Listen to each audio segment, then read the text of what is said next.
As Aaron Rodgers once said, the Packers have a defense.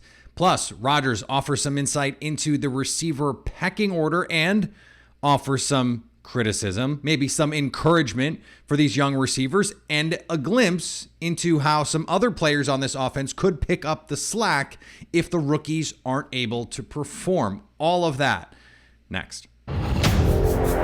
You are Locked On Packers, your daily Green Bay Packers podcast. Part of the Locked On Podcast Network, your team every day.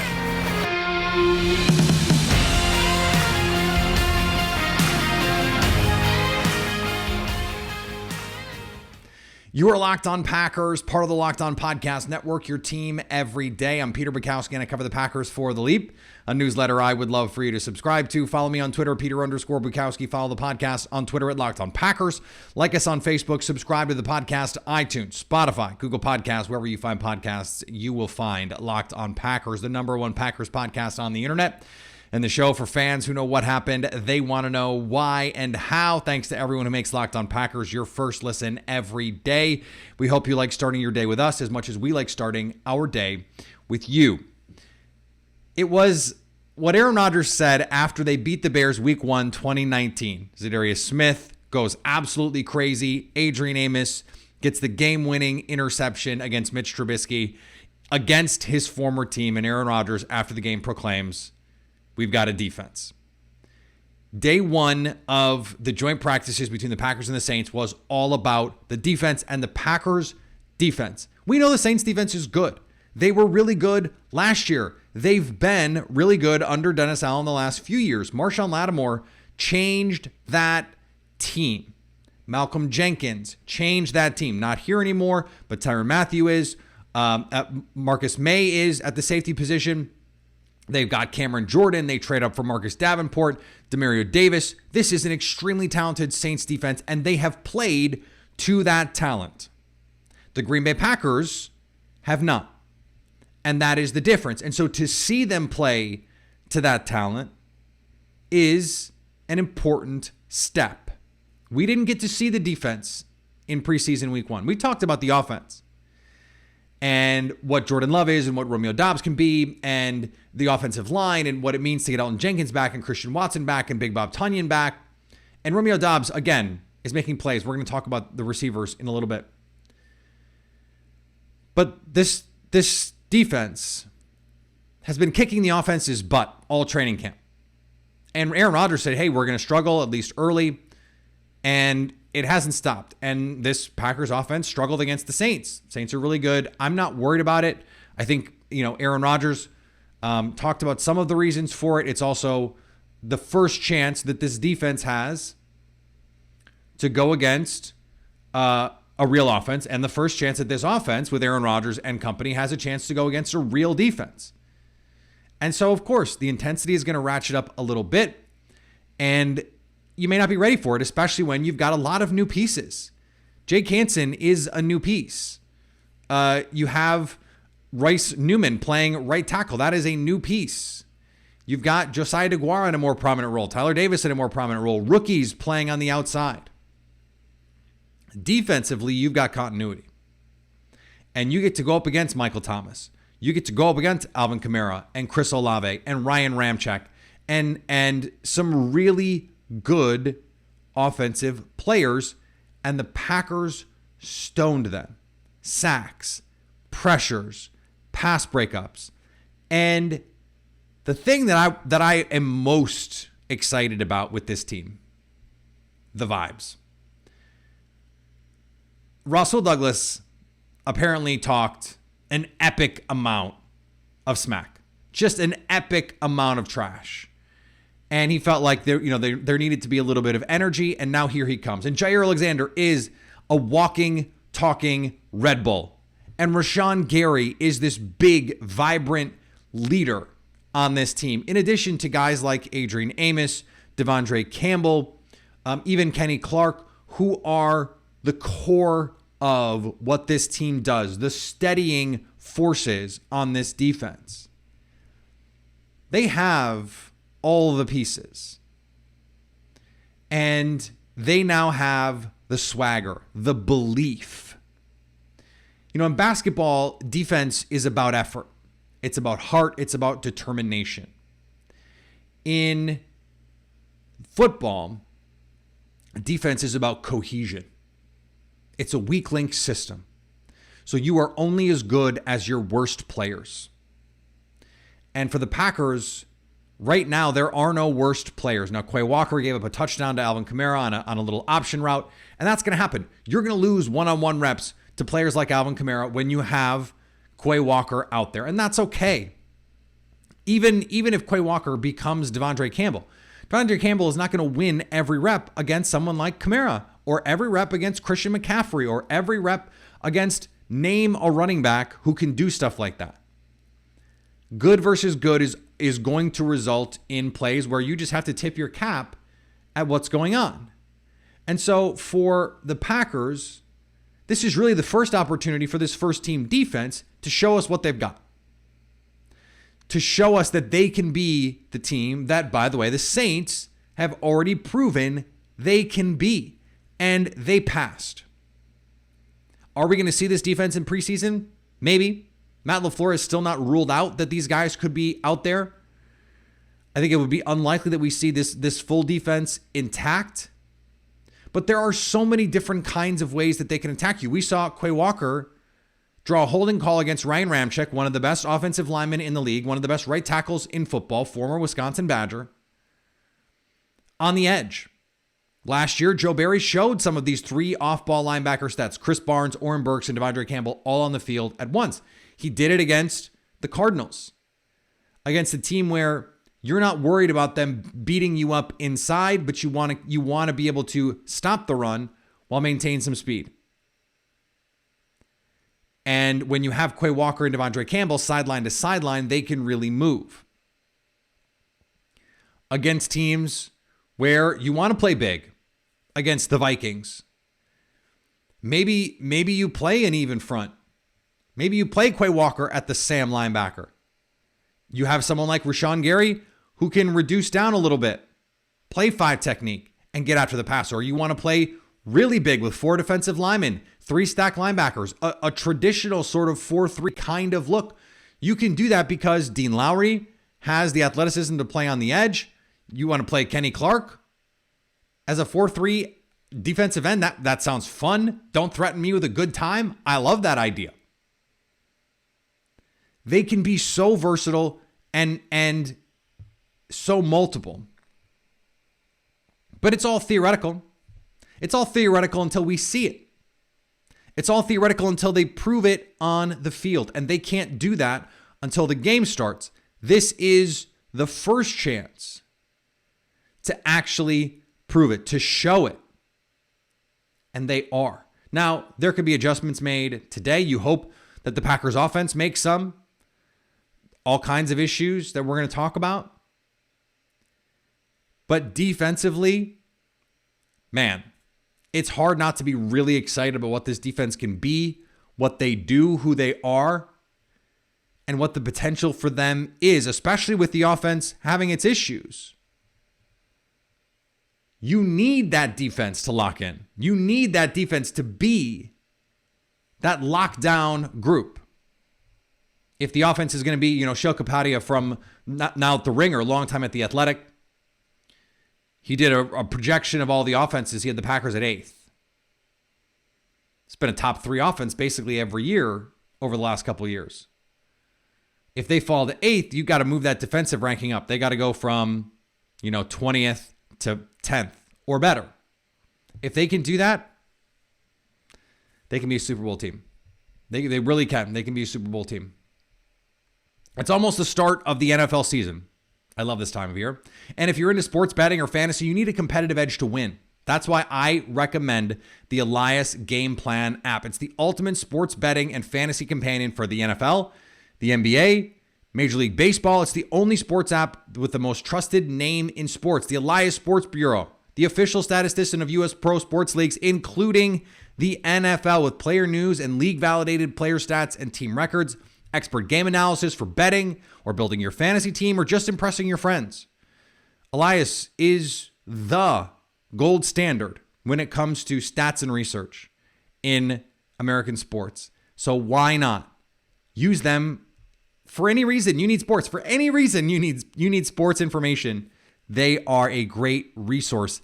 The NFL season is right around the corner, so don't wait. Find Elias Game Plan in the App Store today with new features available all the time. Take your game to the next level with Elias Game Plan in the App Store or Google Play Store today.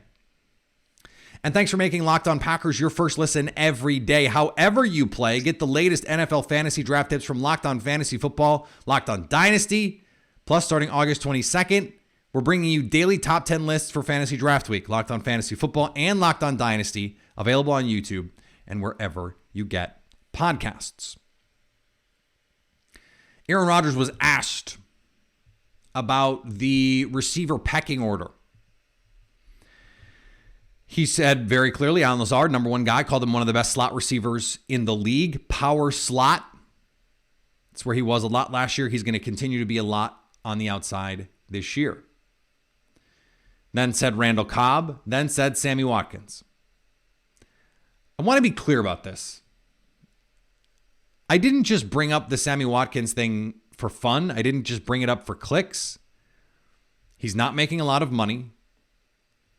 They had other players that were impressive, players they're invested in. And this question about special teams, when they've invested so much in special teams, I think is a real question. And frankly, I just didn't think the difference between Sammy Watkins and Romeo Doubs playing his best was really that different. Now, the issue is, it's not just the flashes for Romeo Doubs. There are mental errors, drops. Aaron Rodgers joked that his best throw of the day on a go route down the right sideline, Doubs creates late separation, has the ball go right through his hands. He can win vertically with incredible proficiency, but has had some drops. I'm not worried about the drops. Aaron Rodgers said he's not worried about the drops. It's more about running the right routes, making the right adjustments, being in the right place at the right time. And he said, look, if there are guys behind you who are always in the right place, they're going to play over you. And it felt like a direct message to someone like Romeo Doubs, to guys like Christian Watson, to guys like Amari Rodgers, the young receivers who are fighting for playing time. It's his way of saying, hey, if Juwan Winfrey is always in the right place, he's going to play instead of you, even if you were a draft pick. Because I'm going to make sure of it, because I have sway in this locker room, because Matt LaFleur watches the tape just like we do. And it's interesting to me, and this is something that I have noticed, Aaron Rodgers' tone when talking about these guys and talking to these guys over the years has changed. He used to not really want to talk about it a lot. And when he did, it was usually in a sort of, what's the right way to phrase it? There were guys that he would say, Devontae Adams, when he had a great offseason a couple years ago, he said, Devontae had a great offseason. I think that was before the 2015 year when Devontae was not very good. And that was rare. He's been a little bit of a kinder, softer, gentler Rodgers over the last few years. More arms around the shoulders, fewer kicks in the butt. But that does not mean that he's just going to say nice things, that he's just going to be supportive and gas up Romeo Doubs, which he's done. He's talked about how great he thinks Romeo Doubs has looked. And part of that could also be a little psychological warfare to guys like Allen Lazard, Randall Cobb, Amari Rodgers, Christian Watson, Juwan Winfrey. Hey, I can motivate these guys by talking about how good this rookie has been. Everyone elevates their game as a result. I don't know if that's what he's doing. It could be. It's also a reminder here, and I think an important one, that we need to have realistic expectations about what these guys are. The Hall of Fame bit is funny, and I have leaned into it on many occasions. I will continue to lean into it. It's a funny bit. I'm going to keep doing it. It's funny to me. But when we're talking about what's going to actually happen on the field, Sammy Watkins, according to Aaron Rodgers, had his best practice yesterday. It's a great time to have had that in the most competitive situation that any of these players have been in 9 months. You want Sammy Watkins coming on at the right time. You want Sammy Watkins to be a part of this team because Sammy Watkins at his best is probably better than any of these rookies are reasonably likely to be. That's just the reality. Most rookies are bad. And I think we have to remember that. Myself included. So when you see the spectacular plays, and once again, Romeo Doubs, toe tap, back of the end zone, making spectacular plays. But what we're not seeing is the plays that he doesn't make. And you know, one of them, I posted the video on Twitter, he wins on the release, is wide open down the field, and the quarterback doesn't look to his side of the field. Nothing you can do about that. But what you don't see is if he runs the wrong route and doesn't get the ball, or if he runs the wrong route and does get the ball. Amari Rodgers ran the wrong route in the game and still got the ball. So sometimes we're not seeing those teaching points. We're not seeing when there was a sight adjustment that he missed. We're not seeing that stuff. And so if Aaron Rodgers is saying, look, team's got to be more consistent, the rookies have to be more consistent, the young players have to be more consistent, then you have to take him at his word that that's what's going on and that's what has to happen. For this group to get where it wants to go, it's going to need Christian Watson and Romeo Doubs to provide the offense with something. The team needs that juice. And if they can just ham and egg it, just at 1 week, one of those guys has to make 1 or 2 plays every week. And that was sort of the story of Marquez Valdes-Scantling. And he just didn't. He made a play every 2 weeks or 3 weeks. You know, he makes 6, 7, 8, 9 plays a year. And he'd have a game where he'd make 2 or 3 big plays, game-changing plays. Well, now if you have 2 of those guys, and I think that's one of the reasons why they prioritize speed. If you have 2 of those guys that can make those big plays and then, or maybe take an underneath play and turn it into a big play. Now, hopefully you're getting those on a more regular basis. Sammy Watkins can still run. Amari Rodgers, run after catch ability. If he can give them a play every couple weeks, now you're just sort of cobbling it all together, especially when your defense is going to be playing at a high level. When you're in a position to you can actually win games 21-14, 20-17, 24-20, rather than having to win 35-31.